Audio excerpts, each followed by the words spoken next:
Wow, that's a lot of games being made for Ludum Dare, Ludum Dare, however you pronounce it. I really am sad that I missed out on being able to participate in that. So congratulations to everybody who finished the game for that weekend. That was awesome.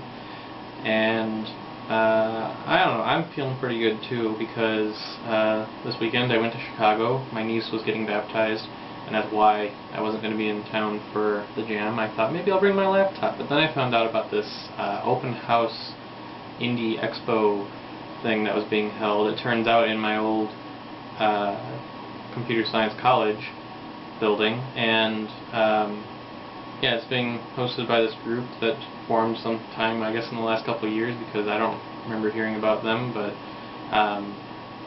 yeah, they hosted this thing where people can come. It's free. If you have a game to show off, you get a spot on the table and you can talk about your game. And if you just want to play games, you can come too. So I mean, it was a good, I'd say like 50 people, maybe 60, I don't know. And I mean, a lot of them were game developers too, but people came to check out my game. My fiance was with me, and we actually set it up on 2 machines. I had Stop That Hero set up on my laptop with the mouse, and it was on my laptop riser, so it was easier to play. But then my fiance brought her Windows machine, and I had ported the game to that fairly quickly, which was a good exercise, because I found out that there were some issues that made it, I don't know, it wasn't too hard, but it wasn't a one-button build like I expected.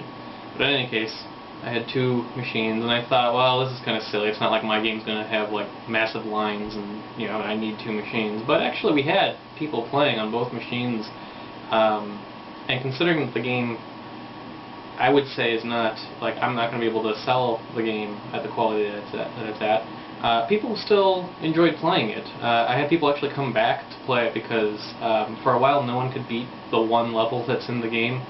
The hero is actually just a bit too strong. Like, I spent, I don't know, this week or last week trying to, you know, update the graphics a bit and make sure that the game kind of works.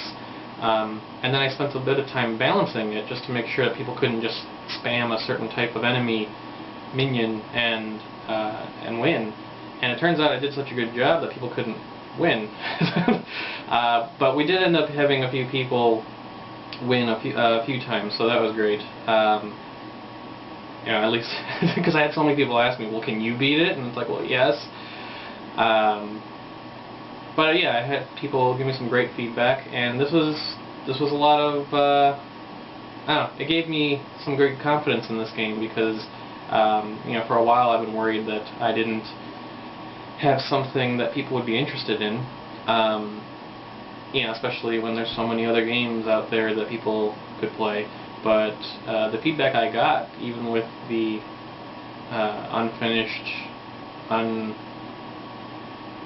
unarty looking game, it was all programmer art, and it was very inconsistent because some of it looks better than other parts.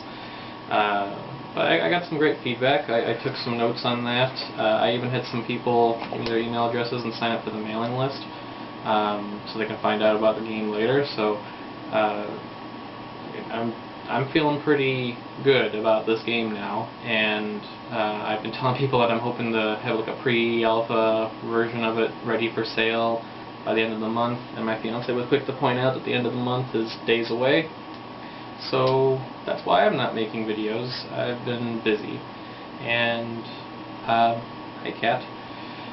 So yeah, congrats again on the LD guys and Mike and Phil for keeping the site running. It's fantastic. We're making games.